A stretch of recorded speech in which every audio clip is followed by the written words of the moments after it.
The number of stops is determined by how the tire behaves. During a race, as a driver does more laps on a tire, this one wears down. And as a result of the wear, the car goes slower every lap. Usually this wear gets to a point in which the tire can no longer provide a competitive lap time. This is what we call the end of the performance line. So we have degradation for a tire, so how slow does it go every lap, coupled with how many performance laps does this tire give us. How many laps can we do at a reasonable lap time with this tire? Typically, a soft compound gives us a faster initial lap, and then it degrades as it goes on, while a medium or hard compound will give us a slower initial lap time, and it will degrade less and provide longer performance life. With this in mind, we have to couple how much time do you lose on every piston. At Barcelona, it's 22 seconds.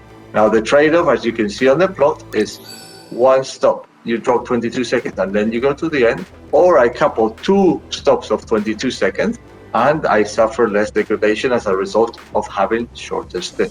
Yesterday in Barcelona, it was very tight in between 1 and 2 stops, as we saw people trying both strategies. Another dimension that a 1-stop and a 2-stop strategy has in mind is that usually, in order to make a 1-stop strategy, a driver needs to take care of his tires so that they make it the stint length for a 1-stop, which is longer by definition than the stint length for a 2-stop. So in essence, you cannot drive at the same speed when doing a 1-stop as when doing a 2-stop. So we also take that into consideration when we target a 1-stop, as we did with Charles yesterday, or a 2-stop as we did with Charles yesterday. Pit stops in Formula 1 are key. They are key to the race. Our pit stop guys are doing regularly sub 3-second pit stops easily and very close to 2-second pit stops. If you consider how many people have to be coordinated to make an operation that roughly takes 2-3 seconds, it's very impressive.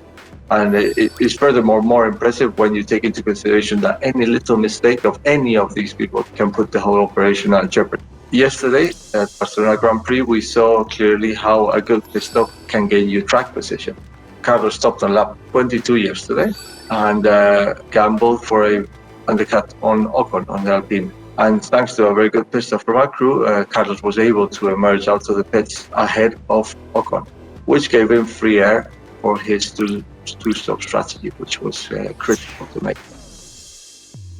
Okay, so yesterday it was quite clear for us that we tried the 2-stop strategy with Carlos and the 1-stop strategy with Charles. We thought it would be more competitive for Charles to do the 1-stop, but of course, a 1-stop strategy comes at a risk. The risk is that you will do too many laps on a given compound. In this case, it was the medium for Charles.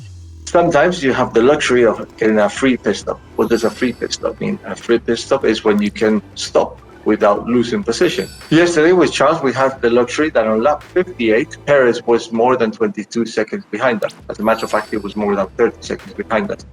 So we could stop Charles and make sure that he would not go out in traffic.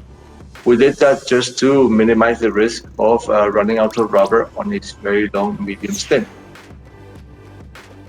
So we were glad to see that Charles overtook Bottas from the first laps of the race, and that he managed to actually keep him behind. On one side, we were quite convinced that Bottas would have overtaken Charles at some point, but Charles was doing very good driving and was managing to keep him behind. We did very briefly consider whether we could keep him behind, but common sense prevailed.